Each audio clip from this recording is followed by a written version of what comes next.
Hi everyone, this is Liz from Creative Life of Liz, and I am here with my March reading journal setup. I know the last couple of months I've been sharing actually doing the setup and kind of fast forwarding you through so you can watch it happen. But for March, I thought it was going to end up a little boring because I just had a lot of writing to do. So I ended up doing this setup already, and I'm just going to walk you through it. This is in my American Crafts A5 dot grid that I've been using. Before we get into March, I do want to show you where I'm at for the year so far. So I am filming this on February 28th, I believe today is.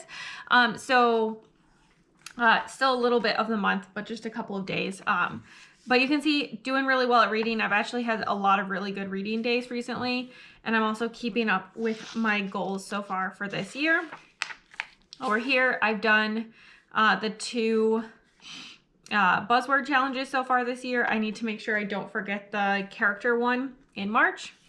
And then on the Read Around the World-a-thon, I actually only have 1 left for Set in a Place You Would Like to Live. To me, that's challenging. There's a lot of places I want to visit, but not necessarily want to live. So definitely a little bit of a challenge there, but I will get there before the end of the year, I'm sure.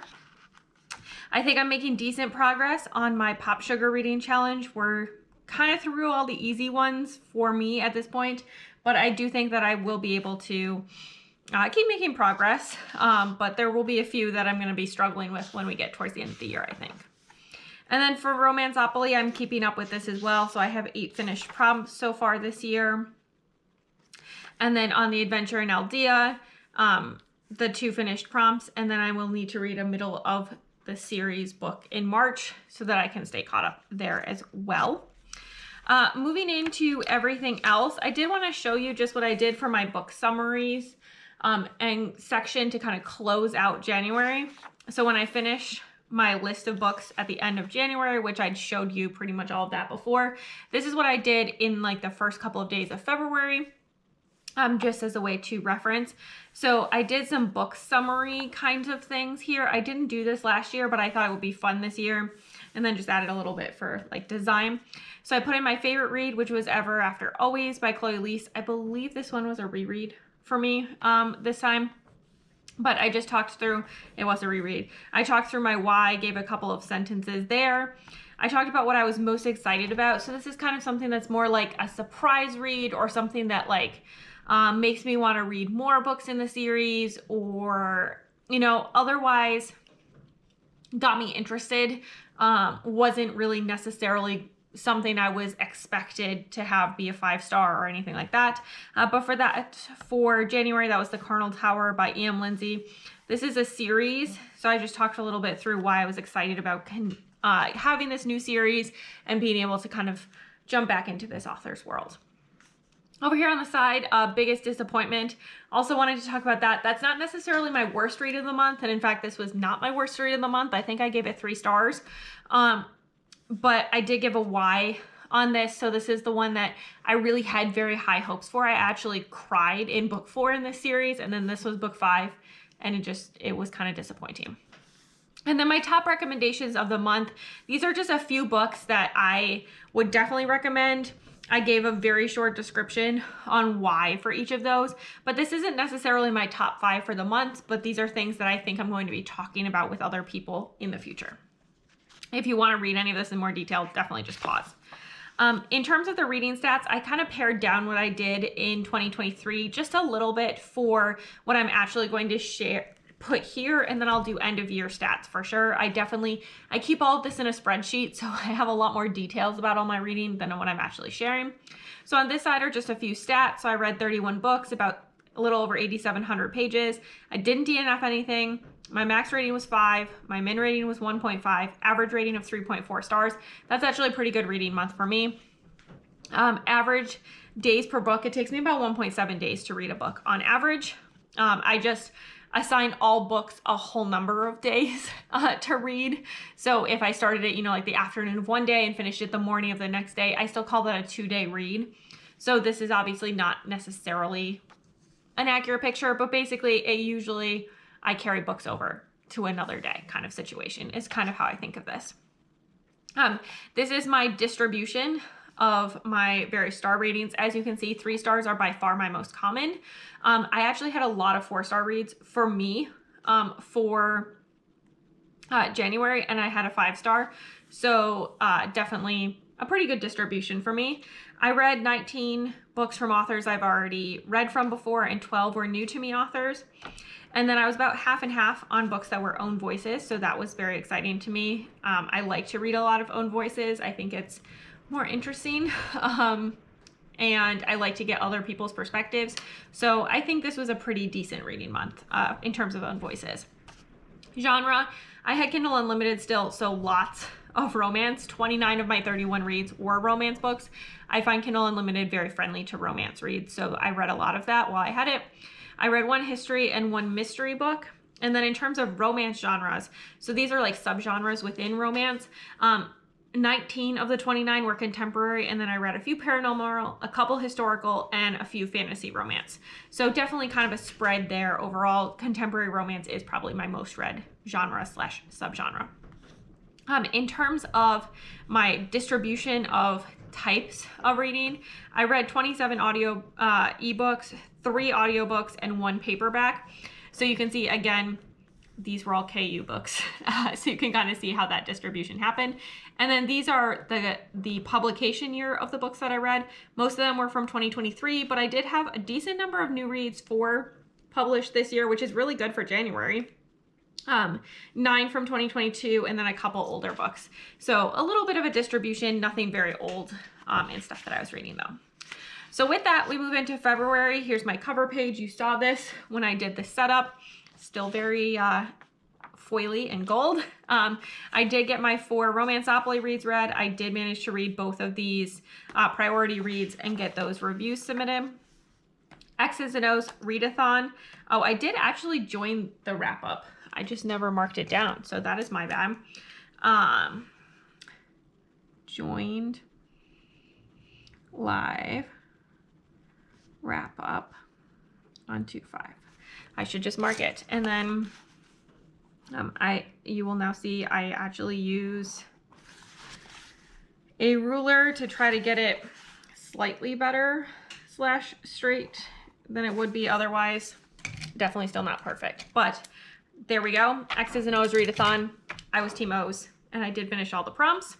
Here's my reading that I was doing. I started out with Chloe Lee's, so 5-star read to start out the month, which was great. I also did Polarathon. I read 7 books, so that was pretty good. I ended up with 26 snowballs, and our team won, so that was also great. Some more things that I read. I did manage to get a couple polar fantasies into my Polarathon list, so I thought that was pretty nice. Some more things that I read. I did the literature readathon, so there's my 9 read / activities. I think it's 7 books plus a couple activities, so pretty good reading week there. Some of them you can see here. And then here's where I'm finishing up.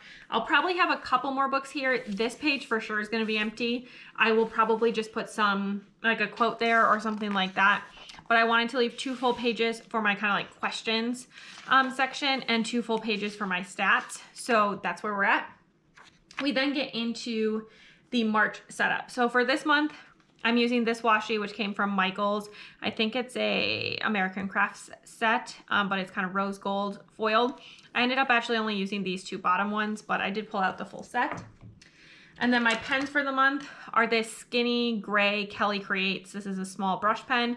And then an I by M fine liner. This is in a pale pink color. So you've probably seen this washi a bunch already if you've watched any of my other March setups, but I'm going to Paris in March. So I wanted to have a Paris theme for the month. So this is my theme. I just drew kind of the Eiffel Tower using that small brush pen. Definitely not a perfect drawing by any means. I am not a good artist for sure, but I think it turned out cute and I think everyone knows what it is. So I'm going to take it as a win. Just wrote March 2024 and underlined it in pink. And then over here, this is my Romanceopoly. I did stick in some washi here so that I have this. But my Romanceopoly, my 4 prompts, and then I have 2 priority reads. Both of these are books that come out right at the beginning of April, so I want to make sure to get them read in March. And then the real reason that I didn't do this whole setup on camera because it would be very boring for you is because I'm participating in Realmathon. So I did use a decent amount of washi here. So this is a readathon hosted by Covers with Cassidy. I will try to link the announcement video down below. But I'm joining the Realm of Creation, which I am excited for. But this readathon, there are 15 positive prompts, 15 negative prompts, some general bonus prompts. So there's a lot of things that come into play in terms of points. So there was just a lot of writing, but I did this whole setup. And then down here, I just listed total points. So these are going to be all positives. I accidentally wrote positives here, so I'm going to have to like white them out and fix it, but it'll be fine. But this has everything. So what I'm going to end up doing is when I put my like summary for like one of these, when I put in reading challenges, I'm going to just say Realmathon, and then I'm going to say, here's the prompts that come into play. I'm just going to refer to what number. So I'll say, you know, like negative prompts, you know, 2, 5, 7, 12, 15, or whatever it might be. And, you know, any bonus prompts I will write down, and then I will just put the total. And then if it's a negative prompt, I'll say which realm I went against. I'm just going to put that in the lines right here. And then at the end of the month, I'm going to add up everything for all the positive and negative points for each of the realms that I personally contributed to. I'm just going to put all of that in here. It would like take up so much space to just have like separate lines for each book to be able to do all of it. And it's really not necessary since I know every book I'm going to submit for Realmathon, because any book can count if you can manage to make it be something. So I guess if it's less than 200 pages and somehow doesn't fit with any prompt, you couldn't add it, but I don't foresee that being something that would actually happen in practice. So, this is all I did for this, and then the rest of the space is going to be for just putting in my reads like I usually do. It's possible I'm going to participate in the final book support group, which is towards the end of the month, but otherwise I don't have any other readathons that I plan to participate in. It's just going to be a very busy month between work and our vacation and things like that. So I didn't really want to commit to anything beyond Realmathon, which is definitely enough commitment in and of itself. So that's all I have for today. As always, please like and subscribe below if you haven't already. I really appreciate it. It helps me out. Let me know what readathons you're participating in March, or what books you're excited about, things you think I should read. Just talk to me about books down below. I would love to hear it. If you don't have anything to say, leave me some sort of Paris-related emoji down below to say hi. And then as always, follow me on Instagram at Creative Life of Liz. You can see in progress and finished spreads. I show this planner, I show my other planners, I show bits and pieces of my life, what I'm reading, all that good stuff. And until next time, bye.